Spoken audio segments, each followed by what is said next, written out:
Lecture du livre des Juges. En ces jours-là, les fils d'Israël firent ce qui est mal aux yeux du Seigneur, et ils servirent les Baals.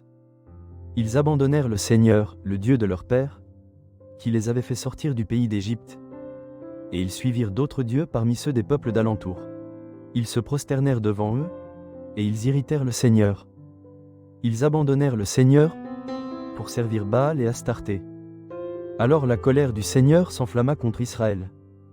Il les livra aux mains des pillards, les abandonna aux ennemis qui les entouraient, et ils furent incapables de leur résister. Dans toutes leurs expéditions, la main du Seigneur était contre eux, pour leur malheur, comme il le leur avait dit, comme il en avait fait serment. Ils furent dans une très grande détresse. Alors le Seigneur suscita des juges, pour les sauver de la main des pillards. Mais ils n'obéissaient pas non plus à leurs juges. Ils se prostituèrent en suivant d'autres dieux, ils se prosternèrent devant eux. Ils ne tardèrent pas à se détourner du chemin où leur père avait marché, en obéissant au commandement du Seigneur. Ils n'agirent pas comme eux. Lorsque le Seigneur suscitait pour eux un juge, le Seigneur était avec le juge, et il les sauvait de la main de leurs ennemis, aussi longtemps que le juge était en vie. Car le Seigneur se laissait émouvoir, quand ils gémissaient, sous la violence de leurs oppresseurs. Mais quand le juge était mort, ils recommençaient, et poussaient la corruption plus loin que leur père. Ils suivaient d'autres dieux, les servaient et se prosternaient devant eux. Ils ne renonçaient en rien à leurs pratiques, ni à leur conduite obstinée. Parole du Seigneur. Nous rendons grâce à Dieu. Souviens-toi de nous, Seigneur, dans ta bienveillance pour ton peuple.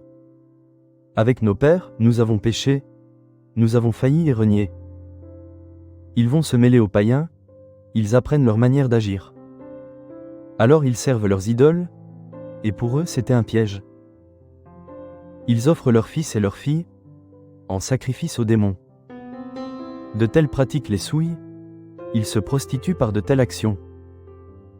Et le Seigneur prend feu contre son peuple. Ses héritiers lui font horreur. Tant de fois délivrés par Dieu, ils s'obstinent dans leur idée, et lui regardent leur détresse, quand il entend leurs cris. Parole du Seigneur. Nous rendons grâce à Dieu. Si tu veux être parfait, va, vends ce que tu possèdes, donne-le aux pauvres, et tu auras un trésor dans les cieux. Heureux les pauvres de cœur, car le royaume des cieux est à eux. Alléluia. Évangile de Jésus-Christ selon saint Matthieu. En ce temps-là, voici que quelqu'un s'approcha de Jésus et lui dit : Maître, que dois-je faire de bon pour avoir la vie éternelle ? Jésus lui dit : Pourquoi m'interroges-tu sur ce qui est bon ? Celui qui est bon, c'est Dieu, et lui seul. Si tu veux entrer dans la vie, observe les commandements. Il lui dit : Lesquels ? Jésus reprit : Tu ne commettras pas de meurtre. Tu ne commettras pas d'adultère. Tu ne commettras pas de vol. Tu ne porteras pas de faux témoignages. Honore ton père et ta mère. Et aussi, tu aimeras ton prochain comme toi-même. Le jeune homme lui dit : Tout cela, je l'ai observé.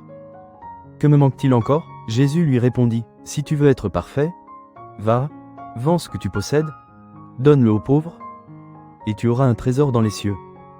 Puis viens, suis-moi. À ces mots, le jeune homme s'en alla tout triste, car il avait de grands biens. Acclamons la parole de Dieu. Nous rendons grâce à Dieu.